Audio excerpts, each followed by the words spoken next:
हरे कृष्णा। मैं सुजाता गुप्ता सिद्धार्थ नगर जयपुर की रहने वाली हूँ।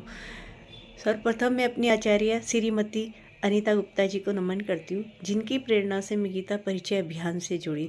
उनके द्वारा जो साप्ताहिक कक्षाओं में गीता का विभिन्न अध्यायों का जो मैंने अध्ययन किया, उससे जो मुझे लाभ हुआ उसका शब्दों में वर्णन करना तो बहुत मुश्किल है, लेकिन फिर भी मैं कुछ कहना चाहूँगी।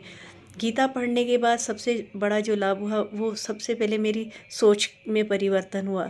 मेरी सोच धीरे धीरे परिवर्तित होने लगी। भौतिक जगत की तरफ मेरा रुझान कम होने लगा और आध्यात्म से की उन्नति होने से जो आध्यात्म में मेरी जो उन्नति हुई, उससे मन शांत रहने लगा। नकारात्मक सोच मेरी सकारात्मक होने लगी और मन अनावश्यक जो क्रोध था उस पर मेरा नियंत्रण होने लगा, जिससे मेरी शारीरिक और मानसिक उन्नति हुई, जिससे कि मुझे अच्छा लगने लगा।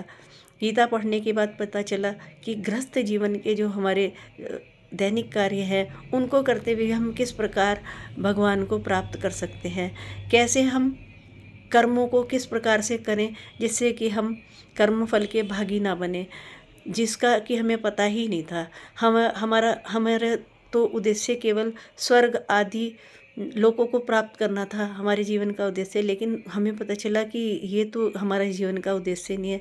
केवल हमारे जीवन का उद्देश्य भगवान का परम धाम प्राप्त करना है, जो कि हमें पता ही गीता पढ़ने के बाद पता चला।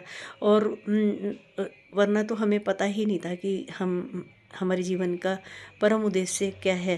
गीता के द्वारा हमें पता चला कि हमारे चारों पुरुषार्थों में किस में हमें मेहनत करनी है, किस में हमें भाग्य से प्राप्त होगा। अनावश्यक समय हम अपना बर्बाद न करें, जिससे और अपने चारों पुरुषार्थों को प्राप्त भी कर लें। गीता में बताया गया कि गीता प्रचार भगवान को कितना प्रिय है। गीता प्रचार के द्वारा हम भगवान की प्रियता को प्राप्त कर सकते हैं।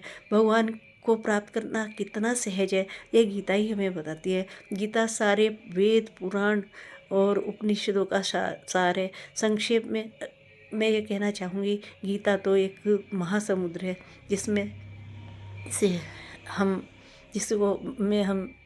इसके द्वारा हम अपना कल्याण कर सकते हैं। हरे कृष्ण।